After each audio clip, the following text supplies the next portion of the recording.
What if the very reason your life feels out of rhythm isn't because you're doing something wrong, but because you've forgotten who you truly are? Not every woman is ordinary. Some are quietly chosen, deeply guided, and divinely protected, but they don't always recognize the signs. If you've ever felt different, if love has challenged you more than comforted you, if your silence speaks louder than your words, this message is for you. This isn't just motivation, it's a mirror reflecting the 7 unshakable signs that you are a woman favored not by luck, but by a higher purpose. Stay with this to the end, and you'll see why your delays were divine, your detours were protection, and your inner voice was never wrong. There is a kind of woman whose presence brings stillness even before she speaks. Her calm is not the absence of noise. It is the mastery of it. This woman doesn't chase control over life's chaos. She becomes unmoved within it. You may find her standing at a kitchen sink or walking into a boardroom. Yet regardless of the setting, she carries a centeredness that influences the entire space. Her nervous system is not reactive. It is trained. Her breath is not shallow. It is grounded. This isn't by accident. It is the result of self-awareness and disciplined practice. A woman favored by heaven is often one who has cultivated inner stillness in the midst of outer storms.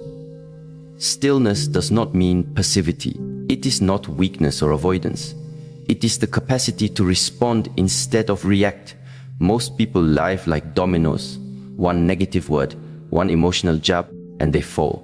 But this woman, through pain and persistence, has become like a mountain. Still, present, immovable. Neuroscience calls this emotional regulation, an ability to remain composed in high stress moments by strengthening the prefrontal cortex. But for her, it's deeper than brain chemistry. It's spiritual. She has learned to breathe through heartbreak, to soften into grief, and to pause before speaking venom. Her stillness becomes her sword. She no longer bleeds on those who didn't cut her. There's an old story of a village where people came to a wise woman in times of crisis. They came with anger, betrayal, loss, and she would say nothing at first. She would simply breathe, let the silence teach. Then slowly, after she had settled the emotions within herself, she would speak with clarity, not with heat, but with depth. The villagers began to realize they were not coming for answers. They were coming to borrow her stillness because their own had been lost. This woman, much like many walking among us, did not rise through noise, but through quiet. And that quiet was a sign she was held by something greater. A favored woman does not mirror the chaos around her. She transforms it. In her presence, others begin to feel safe enough to soften. The agitated become calm. The anxious begin to exhale. She becomes the regulator of emotional climate. Not because she's perfect, but because she is practiced. She has faced herself. She has sat with her own pain long enough to stop projecting it on others. She does not fight for power in the room. She becomes the power. And this power is not loud. It is not dominant. It is stable. It is embodied peace. From a psychological view, this type of presence is developed through intentional nervous system healing, breath work, meditative stillness, trauma integration. But beyond techniques, there is a knowing that comes from experience. She has endured nights when no one heard her cry. She has learned that control is an illusion and that surrender is strength. So while the world races and clutches, she lets go and breathes. And that breath becomes her blessing. Women often ask, how do I become more graceful under pressure? How do I not lose myself in the middle of life's storms? The answer isn't in pretending to be strong. It's in training yourself to stay soft, to stay aware. When someone tries to provoke her, she does not meet fire with fire. She meets it with centered awareness. When plans fall apart, she does not spiral. She returns to her breath. When someone walks away, she does not chase. She honors their path and remains rooted in her own. This doesn't mean she feels nothing. It means her emotions do not command her. She feels deeply, but chooses wisely. Stillness is not the goal. Stillness is the evidence. It reveals that the woman has shifted her trust from people and outcomes to something internal, something eternal. This is what makes her favored. She does not ask for approval to be at peace. She is peace. She is the quiet answer in a loud world. And from this stillness arises another quality, compassion without attachment, a sacred ability to love deeply, yet hold lightly. Most people confuse love with ownership. They believe if they give their heart, they must receive permanence in return. But a woman favored by something higher understands love is not possession. Love is presence. And presence must be offered freely, not from fear, not from need, but from fullness. She loves fully, but not foolishly. Her compassion is not enabling. It is discerning. She has learned through pain that giving too much, too soon, too often is not generosity. It is self-abandonment. So now, she gives from a healed heart, not a hollow one. She listens not just to words, but to energy. She doesn't confuse chemistry with character, and she no longer offers her sacredness to those who treat it casually. There was once a woman who spent years trying to prove her love to a man who never chose her completely. She bent, she molded, she sacrificed, believing that if she loved enough, he would see her worth. But in the end, all she had was exhaustion and silence. When she finally walked away, not in bitterness, but in clarity, something shifted. She began to love herself with the same loyalty she had offered him. And slowly, her compassion matured into wisdom. She learned that the right person doesn't require you to shrink to be chosen. True compassion doesn't mean staying where you're not respected. It means honoring yourself enough to walk away when love turns into a negotiation. This kind of strength comes from self-knowledge, from knowing you are whole already, and that you don't have to prove your worth through emotional labor. The woman favored by divine timing no longer gives to be loved. She gives because she is love. In psychology, this reflects a shift from anxious attachment to secure self-bonding. She no longer ties her self-worth to others' responses. She doesn't panic in the absence of affirmation. She knows her love is a gift, not a transaction.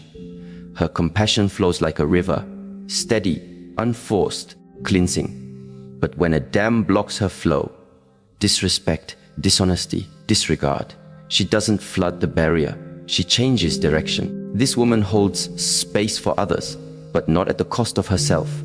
If a man she loves is emotionally unavailable, she does not take that as a challenge. She takes it as information. If a friend begins to drain her spirit, she doesn't explain repeatedly.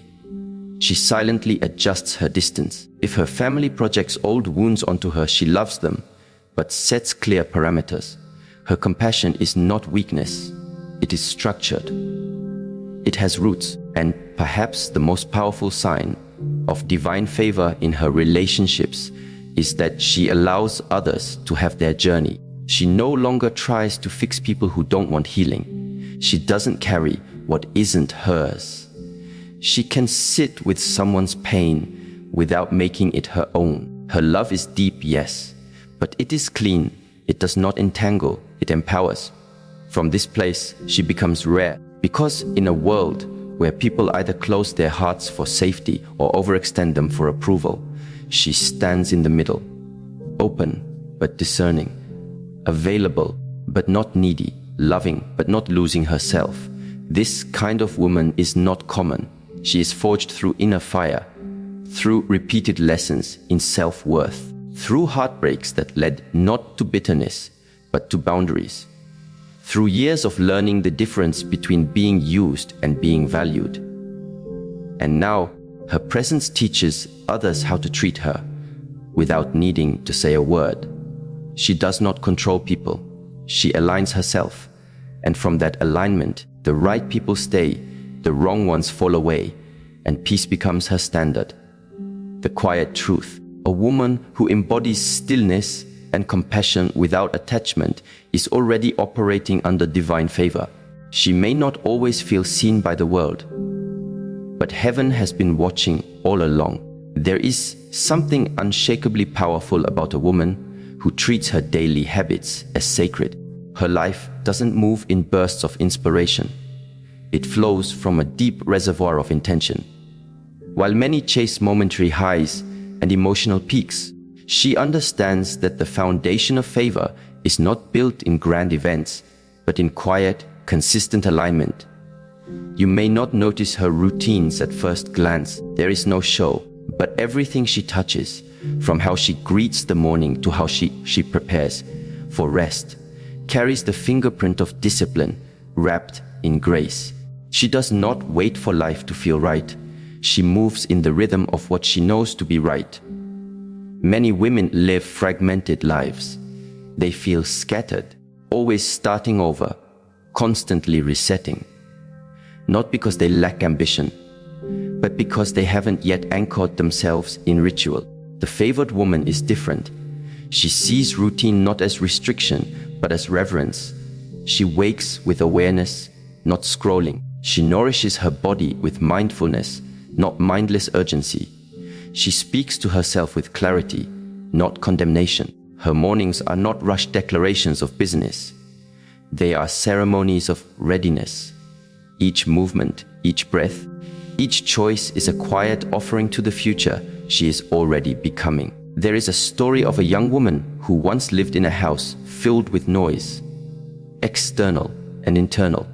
The television was always on, conversations were laced with comparison, and her mind was cluttered with the voices of others. She could not hear herself.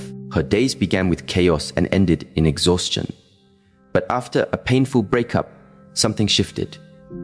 One evening, instead of seeking noise to distract her, she sat in silence.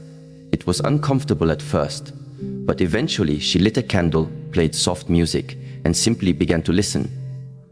Over time, that single act became her ritual, and from there her life began to change, not all at once, but deeply and permanently. She started journaling each morning. She began moving her body with care. She learned to prepare nourishing meals not as a chore, but as a form of love. Slowly, she restructured her life from the inside out. That is the power of sacred habit. It's tempting to think that favor just descends like some mysterious grace we have no say in. But more often, it's cultivated, grown in the garden of self-respect and sustained discipline. Discipline is not about control. It's about alignment. A woman who is favored knows that how she lives privately shapes what she attracts publicly. The energy she brings to each day is not random. It's curated. She doesn't just wish for peace. She creates the conditions for it. She doesn't hope to be love. She becomes love in action, in practice, in intention. From the lens of neuroscience, the brain thrives on repetition. Every repeated action wires new pathways. What this means is simple: your habits are your destiny. Not because they trap you, but because they train you. A woman who rises early to meditate isn't just being spiritual. She's recalibrating her nervous system. A woman who writes out her thoughts each day isn't just journaling. She's creating cognitive space for clarity. A woman who prepares herself with care is telling her mind, I am worthy of attention. I am worth showing up for. This consistency leaks into her relationships. People feel her energy before they understand her habits. She brings a calm predictability that others can trust. She doesn't swing between extremes. She doesn't need to perform to be loved. And because she shows up for herself every day, she no longer tolerates relationships that operate in chaos. If a man offers her love that is inconsistent, distracted, or emotionally immature, she recognizes it. not from judgment, but from inner contrast. She's seen what real devotion looks like because she gives it to herself, and so anything less feels foreign, not familiar. Imagine a woman who makes her morning cup of tea like it's a sacred rite, who steps outside to breathe even for 5 minutes before touching her phone, who speaks gratitude aloud not because life is perfect, but because she's training her spirit to recognize abundance. Her schedule may look ordinary, but the energy behind it is transformative. Over time, this intentional rhythm does more than improve her day. It reshapes her self-image. She begins to walk with dignity. She makes clear decisions. She no longer rushes to prove herself because she's already been met by herself in stillness. This doesn't mean she never falls off track. It means she knows how to return quickly, gracefully, without shame. When she misses a practice, she doesn't spiral into self-judgment. She gently resets. She knows that discipline without compassion is brutality, and compassion without structure is chaos. She lives in the balance. She has made peace with imperfection, and yet she still expects more from herself because she honors what she carries. In relationships, this kind of woman is rare. She doesn't lose herself in another person because she already belongs to a structure that keeps her rooted. Her sense of identity isn't easily shaken by rejection because her value is reinforced every day through practice. She brings a wholeness that doesn't demand others to complete her. And this is what makes her so attractive, not in appearance, but in presence. There is an ancient principle, as within, so without. It means that what is cultivated in the unseen eventually shapes the seen. A woman who cultivates patience in solitude will attract harmony in partnership. A woman who honors her word to herself will attract those who do the same. A woman who rises each day with quiet strength becomes a lighthouse in a world drowning in distraction. Discipline also speaks when she must say no. When invitations don't align with her values, she doesn't hesitate. When people test her boundaries, she remains firm but kind. Her yes means something because she knows the weight of her time and attention. She's not available for every emotional fire. She's not reactive to every opinion. Her life is not driven by external demand, but by internal design. A man once told a story of meeting such a woman. He said, "I was drawn to her, not because of how she looked, but because of how she lived. She wasn't trying to impress. She wasn't trying to convince. She had a rhythm to her life that made me want to rise to her level. She was clear, focused, kind.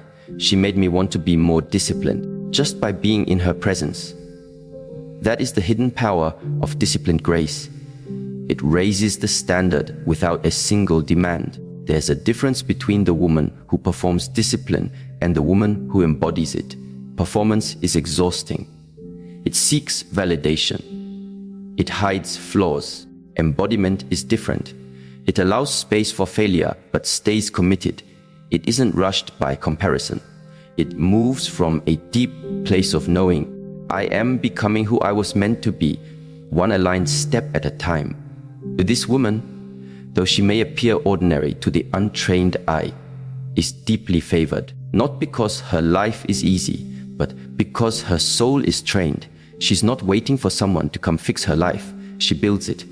One breath, one choice, one quiet act of devotion at a time. When she enters a relationship, she doesn't demand perfection, but she does require alignment. She's not moved by charm. She's moved by consistency. She listens not just to words, but to rhythm. Can this man keep pace with her values? Can he honor the sacredness of what she's built? Can he move with intention, or will he require her to slow down for his chaos? And when she loves from overflow. Her emotional cup isn't empty. Her energy is not scattered. She knows how to give without depletion, because before anyone else chose her, she chose herself. Daily, and that choice rewired her brain, softened her heart, and strengthened her spirit. Such a woman is not in competition. She's not in a rush. She knows that the universe honors structure, not just sincerity. She knows that prayers without preparation are noise, that longing without action is emptiness. So she doesn't just pray for love. She prepares for it. She doesn't just desire peace. She disciplines herself into it. Her mornings are not about control. They are about alignment. Her evenings are not about escaping. They're about integrating. Her days are not wasted in drama. They are structured for depth, and this structure gives her freedom. The freedom to be fully herself, regardless of who stays or leaves. The world may not celebrate this woman loudly, but life rewards her quietly, in doors that open with grace, in relationships that don't require constant repair, in a mind that feels safe to live in, and in a soul that rests even while she's moving. And all of it begins not with the grand, but with the consistent, not with the urgent, but with the sacred, not with the crowd's applause, but with a quiet commitment whispered to herself. I will show up for me, again and again, until it becomes who I am. She does not need to announce who she is. She simply lives it. While others are busy explaining their intentions, defending their decisions, or justifying their behaviors, she is quietly embodying everything they speak of. In the world we live in, consistency has become rare. It's common to meet people who say one thing and do another, who change depending on who they are around, who compromise their principles to gain approval. But the woman favored by something higher is different. She values her alignment more than she values attention. She is not perfect, but she is integrated. She is not loud, but she is clear.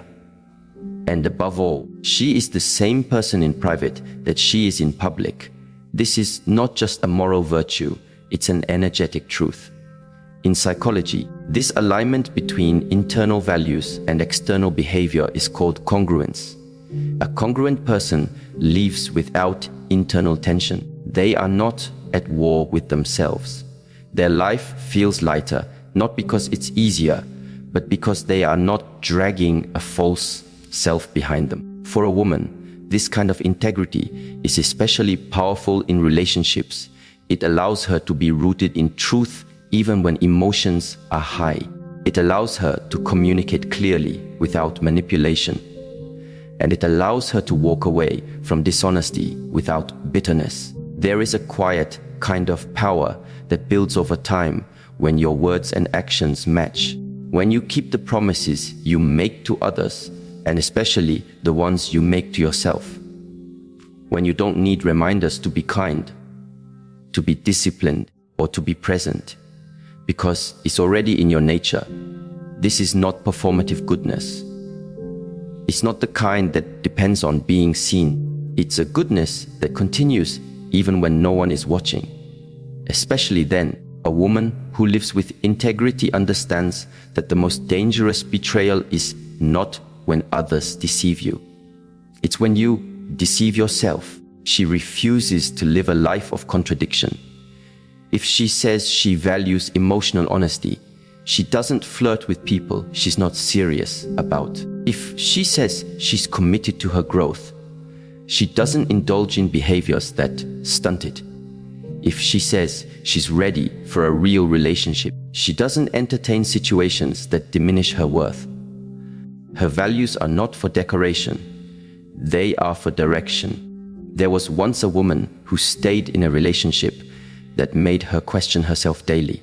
The man she loved had charisma, but no character. He said all the right things in public, affirmations, romantic gestures, promises of change. But in private, there was neglect, criticism, subtle forms of control. For years, she tolerated this duality because she believed that love required endurance. But one day, she looked in the mirror and didn't recognize herself. She had slowly drifted away from her own truth. Her laughter was quieter, her eyes didn't shine the same. And that day, she decided no more. She left not because she didn't love him, but because she loved herself enough to return to her own integrity. That return was the beginning of everything. The strength to live in integrity often comes through pain, through the discomfort of having to walk away from people who do not match your standard, through the silence of standing alone in your values, while others mock your discipline, through the temptation to take shortcuts, to lie just once, to present a version of yourself that will be more liked. But the favored woman endures this discomfort because she knows peace built on truth is better than comfort built on illusion. Relationships, when rooted in truth, become sanctuaries, not performance stages. She does not need to perform emotional availability just to keep someone's interest. She does not wear masks to hide her boundaries or her needs. She is not afraid to say, "This is who I am, this is what I value, this is how I move." And she means it. The people who can meet her there stay. Those who cannot drift away. She does not chase clarity. It arrives in her life through the light of her consistency. And because she lives this way, she recognizes those who don't. Her sensitivity is not just emotional, it is ethical. She can feel when words are empty. She can tell when someone's charm is a cover for confusion. She can see through actions that look loving but are actually laced with self-interest. And because she values her peace, she does not waste her energy proving that she is right. She simply watches patterns. A person's character always speaks louder than their declarations. This quiet discernment comes from years of watching how energy never lies. A man can say he respects you, but if he disregards your time, your boundaries, your growth, then his actions cancel out his words. A friend can call you sister, but if she gossips when you're not in the room or competes with your happiness, then her presence is a threat in disguise. A family member can say they love you, but if they constantly dismiss your healing, then what they offer is not support, it's control. For a woman who lives in alignment, these contradictions are not tolerable. Not because she is arrogant, but because she has worked too hard to become whole. She has tasted what it's like to live with herself in peace. She no longer trades that peace for the illusion of connection. And this, perhaps more than anything, is the sign of deep favor. Not that she is never hurt, but that she refuses to abandon herself in order to be loved. One might ask, how does one become such a woman? It doesn't happen overnight. It begins in small moments. Choosing honesty when lying would be easier. Staying consistent when the path gets hard. Being kind when bitterness is tempting. Holding boundaries when the pressure to people please arises. Apologizing when wrong, not to be seen as good, but to restore integrity. These are quiet choices, invisible to the world, but they build a structure inside that becomes unbreakable. There is an old Eastern proverb, the one who walks in truth walks securely. This security is not in outcomes, it's in identity. She does not fear being exposed because there is nothing false to reveal. She does not fear being misunderstood because her life explains what her words do not. She does not fear being alone because her solitude is honest, not hollow. And it is from this honest solitude that her relationships flourish. She attracts partners, friends, and communities who are not looking for perfection, but for truth. People who are tired of the games, the pretending, the emotional inconsistency. People who crave depth over drama, presence over performance, realness over rush. And when such people meet her, they feel something rare, a steadiness that invites their own honesty to rise. There was a man who once described such a woman. He said, she didn't need to say she was loyal. You could feel it in the way she carried herself. She didn't need to tell me her values. I could see them in how she treated the waitress, how she spoke of her friends, how she honored her own boundaries. She wasn't perfect, but she was whole, and being around her made me want to be more whole too. This is the subtle influence of a woman who lives in quiet integrity. She doesn't push people to change. She invites them through her example. Her consistency becomes a mirror, a reminder, a challenge, and sometimes a filter, because not everyone can walk with someone so clear. Not everyone is ready to stand next to someone who cannot be manipulated, who does not shift to fit, who does not fear being alone. But for those who are ready, her presence is transformative. And yet, this kind of life doesn't come without cost. Integrity will often ask you to stand alone before it surrounds you with those who match you. It will ask you to speak the truth when silence would be safer. It will ask you to walk away from temporary comfort for lasting peace. It will require you to be misunderstood, to be judged, to be mocked. But it will also give you something the world cannot take: inner clarity. That clarity becomes a compass. You no longer chase relationships. You attract resonance. You no longer beg to be understood. You live your truth, and those who are meant to understand will arrive. You no longer tolerate hot and cold energy because you are consistent, and inconsistency becomes intolerable. In the end, her life becomes her message, not in quotes posted online, not in staged moments for applause, but in the way she wakes, the way she listens, the way she chooses, the way she stays true even when no one is watching. She doesn't strive to impress. She strives to remain true. And in that truth, she is deeply, quietly, unshakably favored. She doesn't always have the loudest voice in the room. Often, she speaks last, not because she doubts her perspective, but because she's listening, not just to what's being said, but to what's not. She's reading energy, watching eyes, sensing the weight behind the words. And when she finally speaks, what she says lands with depth, because it rises from a place of deep inner knowing. There's something quietly powerful about a woman who moves through life with intuitive alignment. She does not second guess every choice. She does not over-explain her decisions. She trusts the subtle voice within her, an intelligence far deeper than logic and louder than fear when we learn how to listen. In a world that constantly bombards us with noise, opinions, information, expectations, the woman who can hear her intuition is rare. She is not disconnected from reason, but she's not ruled by it either. She knows when something feels off, even when it looks perfect on paper. She can sense when a relationship is laced with subtle manipulation, even if the other person seems kind and attentive. She listens not only to the words someone speaks, but to the tone, the silence, the tension underneath. Her wisdom is felt. It's embodied. She doesn't need proof to walk away. Sometimes her clarity comes before the evidence does. This is not some mystical gift reserved for a few. Intuition is a skill, one that can be cultivated and refined. Biologically, the gut-brain connection, the vagus nerve, the enteric nervous system, is a real, measurable mechanism. We feel before we think. Our bodies register truth, danger, and resonance long before our minds catch up. The problem is not that we lack intuition. The problem is that we've learned to ignore it.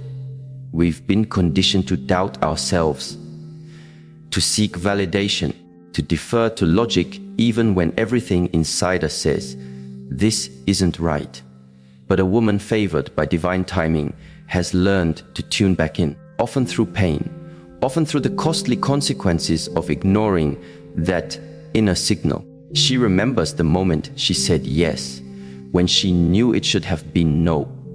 The moment she stayed when everything in her spirit told her to go. The time she gave someone another chance, even though her soul was whispering, they won't change. And through those heartbreaks, through that regret, she stopped abandoning herself. She stopped silencing her wisdom. She began to reclaim the voice she'd buried under politeness, fear, and the desperate desire to be chosen. Now, when her body tightens in a conversation, she doesn't dismiss it. She pays attention. When she feels drained after an interaction, she doesn't judge herself for being too sensitive. She asks why. When a man comes into her life with all the right words, but his presence feels disjointed, she doesn't override her instinct just because he checks the boxes. She understands that alignment is felt first, not analyzed. And when her intuition and logic don't match, she pauses. She reflects. She doesn't rush clarity. She lets it rise. There's a story of a woman who was engaged to a man who was everything she had prayed for on the surface. He was successful, respectful, generous. Everyone around her celebrated the engagement. But the night after the proposal, she couldn't sleep. Her chest felt tight, her stomach uneasy. She brushed it off as anxiety, stress, maybe even ungratefulness. But the feeling didn't leave. And a week later, while watching him interact with her family, she saw it. The subtle control in his eyes, the way he shut down when she disagreed with him. She realized the version of him she was marrying wasn't the whole truth. She ended the engagement, not because she had proof, but because she had peace in her decision. And months later, it came out that he had been hiding major parts of his life. Her intuition had protected her from what logic could not yet see. This is the quiet gift of inner alignment. It doesn't come with fireworks. It doesn't shout. It whispers. And the more we honor it, the louder and more trustworthy it becomes. A woman aligned with her inner wisdom walks differently. She doesn't question herself obsessively. She doesn't make a dozen phone calls seeking reassurance. She takes time with her decisions, but once she makes them, she stands in them. Her confidence is not arrogance. It is alignment. She has consulted the deepest part of herself, and that consultation matters more to her than the opinions of others. In relationships, this creates a different kind of dynamic.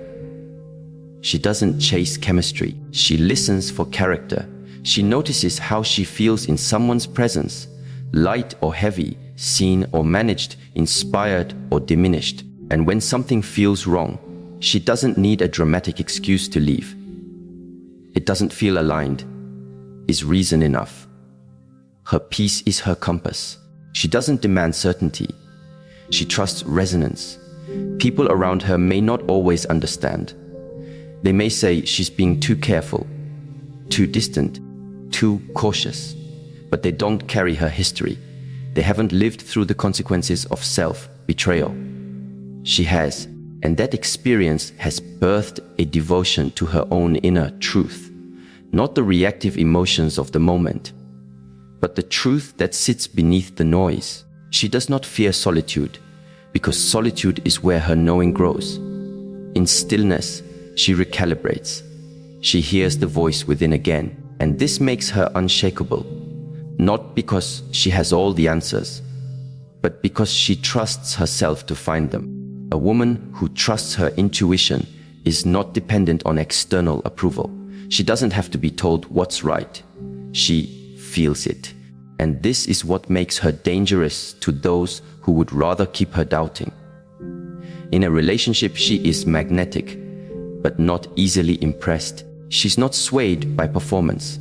She watches consistency. She trusts patterns more than promises. She pays attention to how she feels around someone. Does she feel small, silenced, or seen? Does her spirit expand or contract in his presence? She doesn't ignore these feelings. They are her guidance. They are her truth. She doesn't date based on potential. She honors what best is. And if a man's energy doesn't match his words, she doesn't negotiate. She disengages. This clarity is born from deep listening, not just to people, but to herself. She carves out time to be with her own thoughts, to journal, to walk in nature, to sit in silence.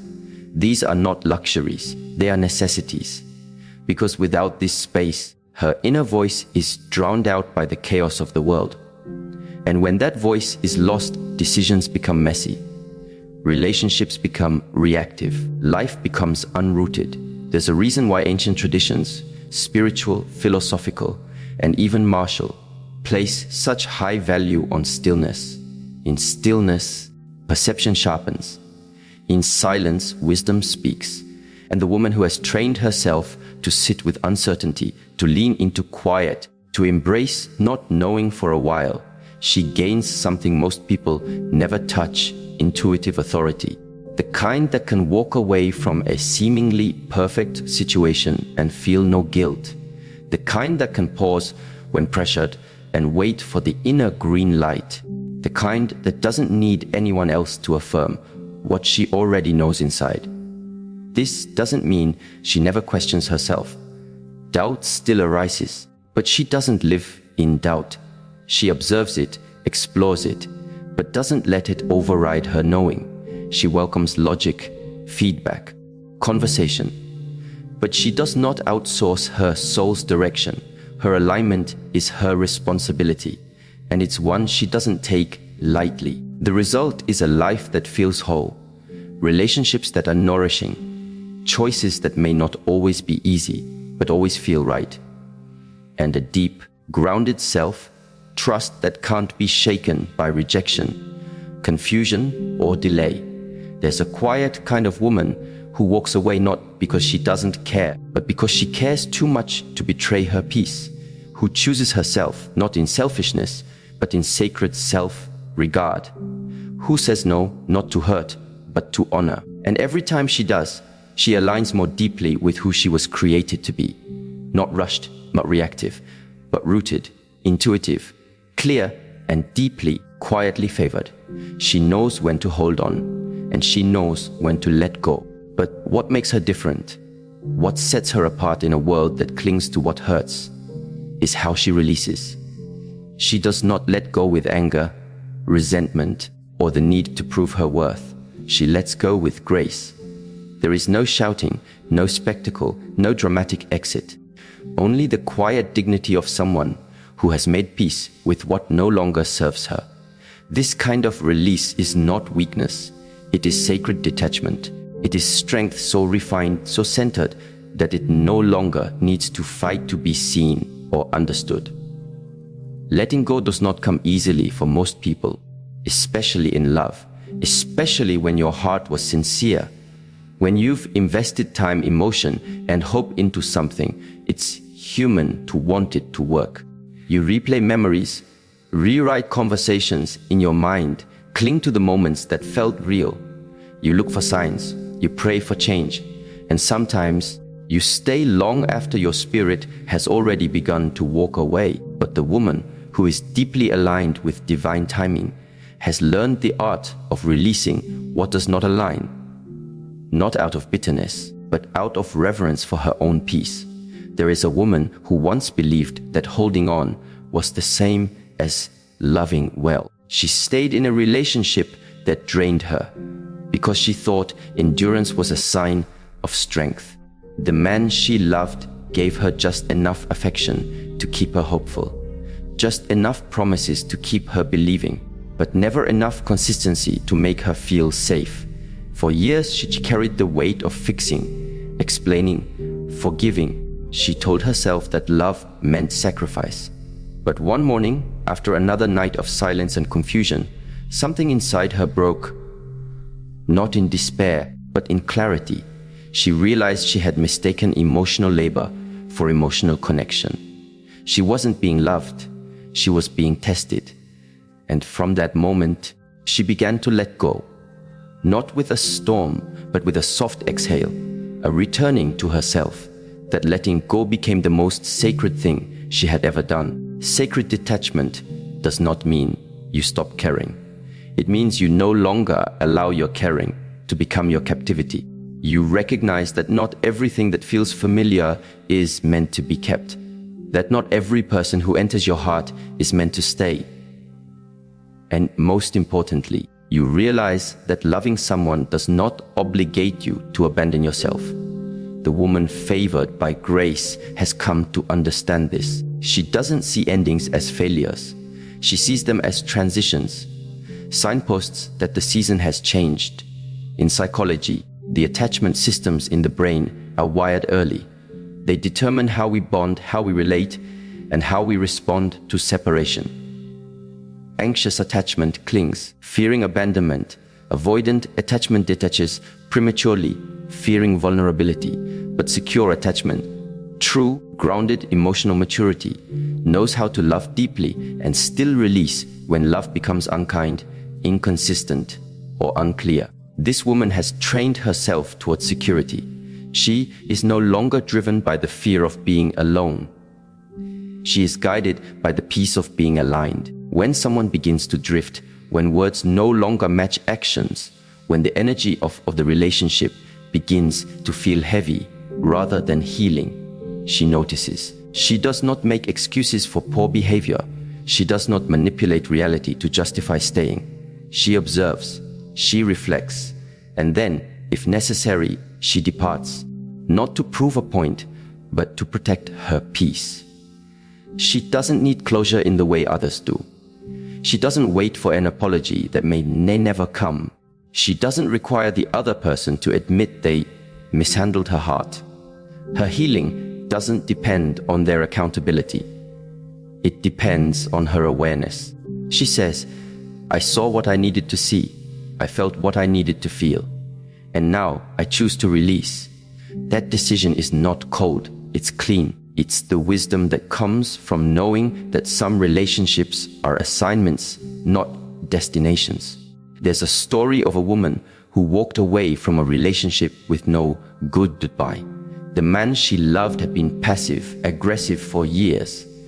Never fully present, never fully absent. He gave her crumbs of affection, but withheld consistency. And for a while, she tried to confront it. She communicated, she waited, she hoped, but one day she simply stopped. Not because she stopped loving him, but because she started loving herself more. She left a letter on his table. Not blaming, just stating her truth. This isn't how I want to be loved, she wrote. And I no longer have to convince you of that. Then she walked away, and as she closed the door, she didn't cry. She smiled, because she knew she had honored her own growth. Sacred detachment is not only for romantic relationships.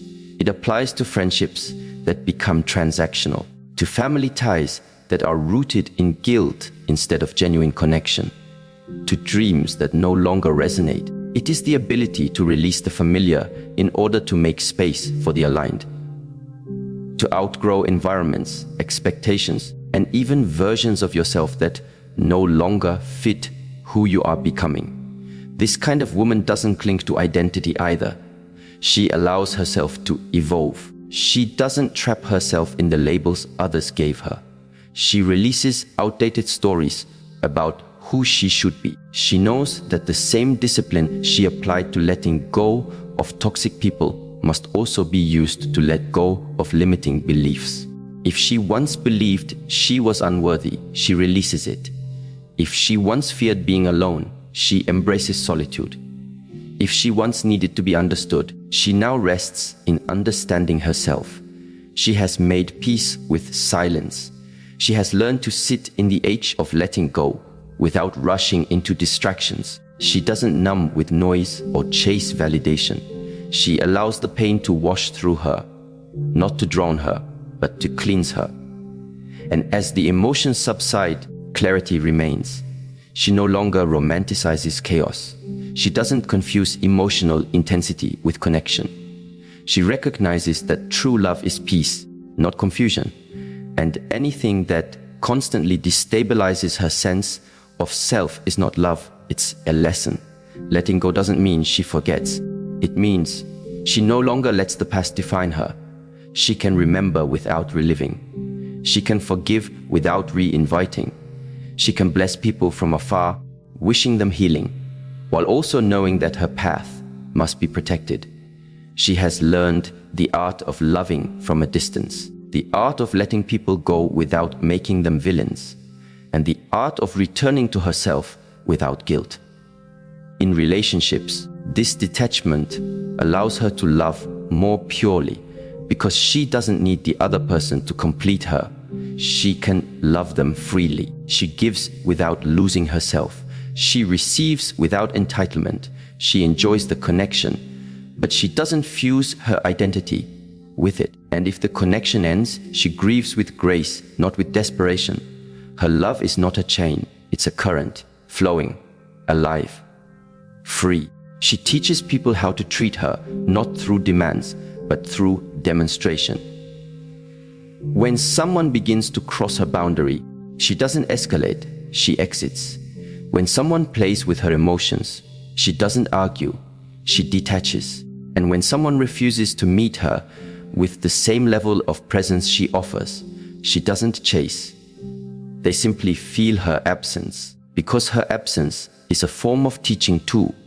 There's power in a woman who knows how to walk away, not because she is cold, but because she is clear, not because she doesn't care, but because she has cared enough. And now it's time to care for herself.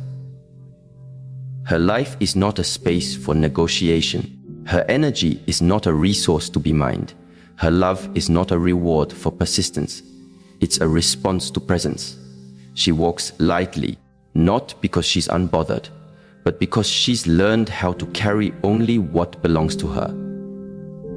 And in that lightness, she becomes magnetic, not because she's trying to be chosen, but because she's fully herself, whole, present, aligned. Sacred detachment is not the absence of emotion. It is the presence of self-respect. It is the choice to prioritize peace over proving a point, clarity over closeness, integrity over attachment, and it is a discipline, one she practices every day, in conversations, in expectations, in the way she allows or withholds her energy. She is not cold, but she is careful, not closed, but she is conscious, and not afraid to love, but unwilling to lose herself in the name of love. This is the kind of woman who does not just survive heartbreak, she alchemizes it. She turns it into wisdom, into fire, into boundaries, into beauty. And from that space, she doesn't become bitter, she becomes sacred. The sacred is never desperate. It never begs to be understood. It does not chase, it attracts. It does not cling, it expands. And the woman who lives in this sacred space of detachment becomes a living example of what it means to love with open hands and a whole heart. She is not favored because life is easy. She is favored because she has learned to walk away from what is not aligned, without apology, without resentment, and without losing the softness of her spirit. True favor is not loud. It does not boast, demand attention, or seek validation. It reveals itself in the stillness of a woman's heart, in the quiet strength behind her choices, in the depth of her presence when she enters a room without saying a word. It lives in the way she honors herself, the way she honors her time, the way she honors her growth. She is not favored because she has never been broken. She is favored because she has allowed her breaking to become her becoming. She is not favored because everything in her life is perfect. She is favored because, even in imperfection, she continues to walk in alignment. She rises not on the applause of others, but on the conviction that she is living in truth. She releases what is heavy, protects what is sacred, and lives from a place of deep spiritual clarity. Favor does not always look like ease. Sometimes it looks like resilience, like hard decisions, like walking away from what was once familiar. But always it feels like peace. And the woman who carries peace in her presence, integrity in her actions, intuition in her steps, and discipline in her love, she is already walking in favor. Not because the world gives it to her, but because she no longer looks for it outside of herself. She has become it.